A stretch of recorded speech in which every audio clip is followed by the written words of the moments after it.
Thank you, Madam President. My name is Sue Coleman-Haseldine. I was born in 1951 on Caniba Mission. I was a small child when the British and Australian governments tested nuclear weapons in the South Australian desert near my birthplace.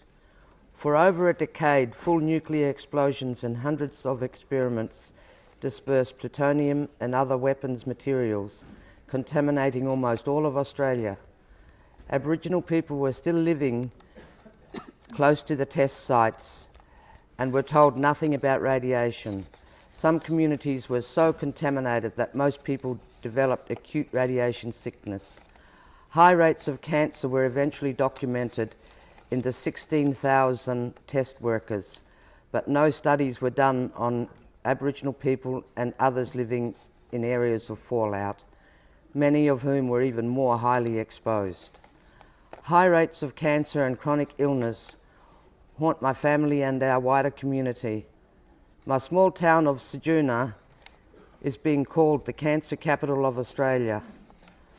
I worry about animals and plants which are also harmed by radiation. They can't speak for themselves and are ignored and left to die. Today, the Australian and South Australian governments are again proposing nuclear waste dumps for South Australia, as if having been poisoned once, it's somehow okay for us and our lands to be radioactively sacrificed again. The language and rationale being used today is very similar to that of the 1950s. Desolate, unused lands, being used in the national interest. We won't accept this, not for us, not for the broader community. We know from bitter experience that nuclear materials and weapons can never be safe. Aboriginal people have the oldest living culture on the planet and have cared for these lands continuously. Despite attempts to annihilate, assimilate and suppress us, we remain committed to looking after our people, cultural knowledge, lands and waters.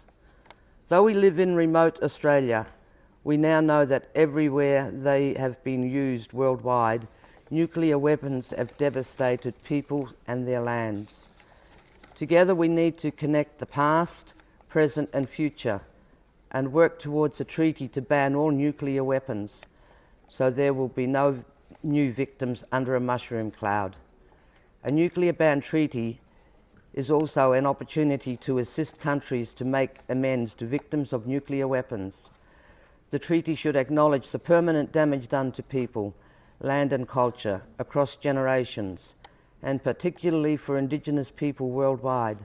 It should require countries to address the needs of impacted people.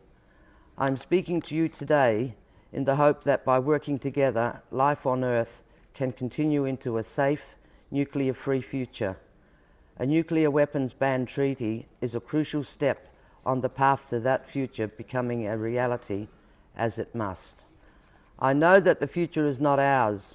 It will forever belong to the next generation. Thank you for listening to me.